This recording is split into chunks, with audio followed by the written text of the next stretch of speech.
Less than 2 days ago, this council gathered to discuss the ongoing situation in the eastern DRC. Since then, it has rapidly evolved. On 26 January, the M23/AFC rebel group is reported to have taken over the city of Goma. This triggered retreating forces from DRC coalition to attack and shell the Rwandan territory. Rwanda condemns in the strongest terms these attacks on the town of Rubavu in the northern province, which killed 5 people, innocent Rwandan civilians, and left another 35 injured. This indiscriminate shelling is unacceptable war crime, and further proof of the necessity of maintaining Rwanda's defensive posture put in place precisely to prevent this kind of threat. I would like to recall that these attacks are not the first, but the latest of a long list of provocative actions by the government of the DRC. I would like to also recall that Rwanda has always shown restraint and sought to engage the DRC in dealing with the root causes of insecurity in the region and along our common border. Rwanda will always stand for peace, as we have the most to lose in the continuation of this conflict. I have always emphasized that Rwanda knows the dividend of peace. We suffered insecurity. Our nation was almost a failed state. So we have worked hard to build peace and to work for peace in the region. So we are strongly committed to peace, peaceful coexistence, and a peaceful region.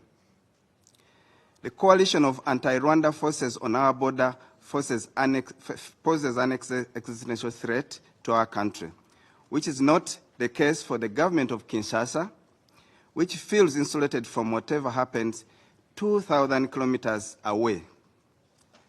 The border of Rwanda is 2,000 kilometers away from Kinshasa. A shell from across in DRC that falls on Rwandan territory falls on a very densely populated villages, and lives are lost. Even one bullet takes a life. Those in Kinshasa will not stay awake when such insecurity happens. So we are very serious when we talk of an existential security threat to Rwanda. Mr. President, the action of this coalition are equally devastating for Congolese. Rwanda is providing humanitarian relief to incoming refugees together with the help of international partners on the ground. A temporary refugee camp has been set up in Rubavu to provide further assistance and shelter to those who are displaced.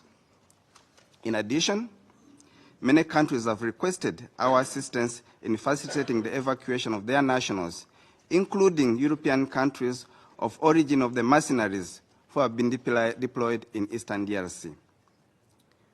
Rwanda also facilitated the transit of MONUSCO and other United Nations personnel through Kigali. Additionally, the hundreds of militia members and FARDC forces we have received have been disarmed and treated with respect and dignity in accordance with international law, and those who are sick are being treated. I would like here also to express Rwanda's condolences to MONUSCO forces that died in this process.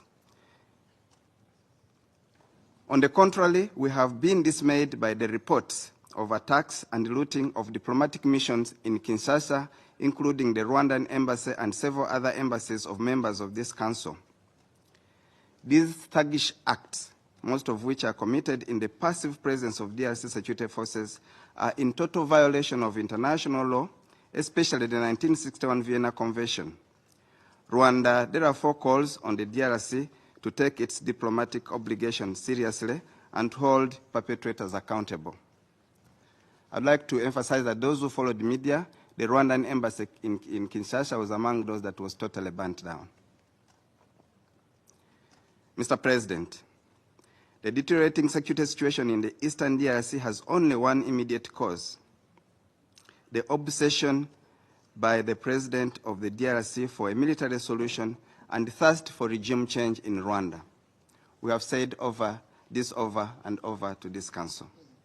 Indeed, this situation could have been solved a long time ago if President Tshisekedi had demonstrated political will and good faith in finding a lasting solution to this conflict.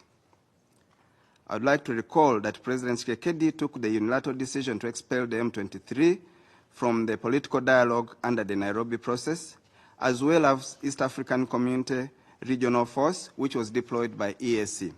Yet the EAC Regional Force had led to a ceasefire that held for 6 months, which led the M23 to relinquish 80% of the territory it was holding. This was from March 2023 to September 2023. To fill in this vacuum, the DRC instead decided to replace it with a SADC-led force with a more offensive mandate. These two unilateral decisions by President Tshisekedi have caused the Nairobi process to stall, despite numerous attempts to revive it.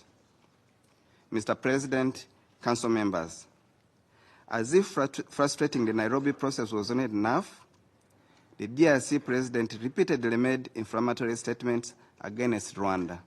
For instance, in December 2022, in a statement addressed to Rwandan youth, he promised to help them, and I quote his exact words, "Get rid of this diabolic regime in Kigali." Those are the President's words. Moreover, in December 2023, during the last campaign, he doubled down saying that he would bomb Kigali without even setting boots on the ground. These are the exact words of the President of DRC against Rwanda, promising to cause regime change.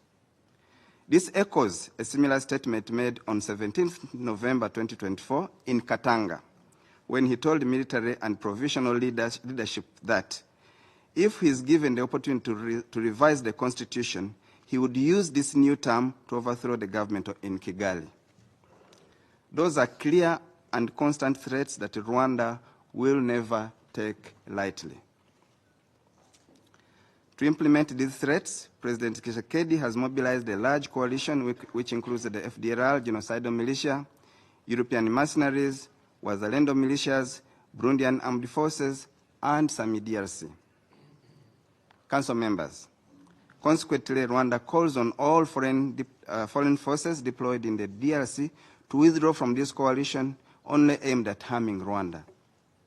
I wish to stress that the international community, including some members sitting in this council, have their fair share of the blame in what is happening today in the DRC, at least to condemn even threats of regime change from one member state to another.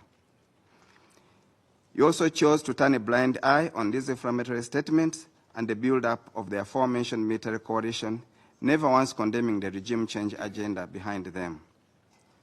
Mr. President, Council members, Rwanda remains committed to the Rwanda process, given important milestones that were achieved in the process that was led by President Lorenzo and Angola. And one of the milestones, the adoption of a concept of operations, the CONOPS, of the harmonized plan for the neutralization of the FDLR and lifting Rwanda's defensive forces, and a ceasefire that was agreed and was holding from August 2024.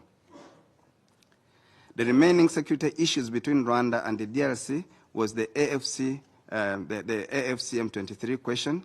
This question was therefore to be addressed. Unfortunately, in the ministerial meeting of 14th December, the DRC categorically refused any commitment of dialogue with the AFC M23. This then prevented a consensus on a draft peace agreement to be signed the following day by heads of state. Therefore, the only solution was to postpone the summit, as Rwanda is not interested in just a photo op. The heads of state were going to Angola for only one agenda item, to sign an agreement that should have been agreed. Mr. President, Rwanda deploys the intensification of hostilities between the Congolese coalition and the AFC/M23 since the breakdown of the summit.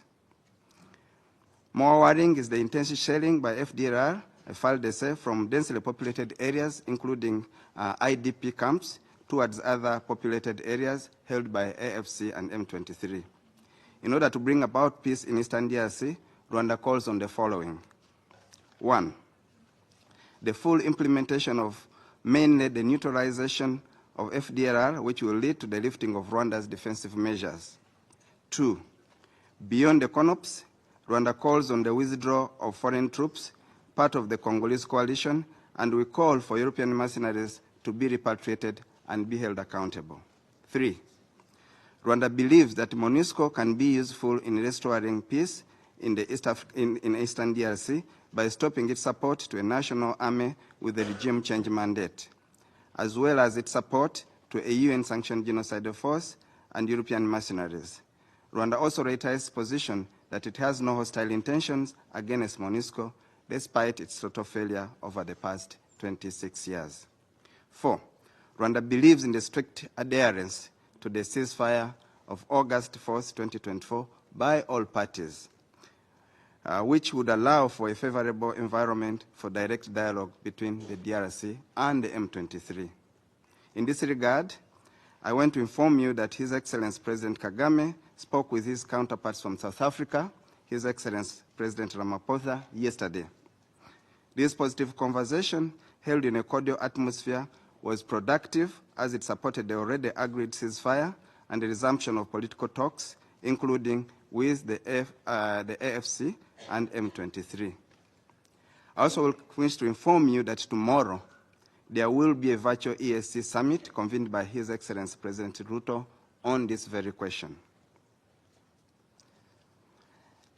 Before I close, I would like to mention that the DRC government has just claimed that there are Rwandan forces that died in DRC. I want to say that this is categorically not correct. If it was correct, DRC would have provided evidence. I don't think they have that evidence. If they have evidence of any Rwandan soldiers who have died on DRC soil, they should produce that evidence, which I'm sure, I know 100% sure, is not available because that's not true. In closing, Rwanda is committed to the pursuit of a political solution to the conflict. However, we believe that the Rwanda process must not be personalized or taken as an end in itself, but as a tool to resolve security concerns between Rwanda and the DRC. Both the Rwanda and Nairobi process urgently require new impetus in order to achieve sustainable peace and stability for all the countries in our region. We hope that the recent engagements will work towards that goal. I thank you, Council members. I thank the representative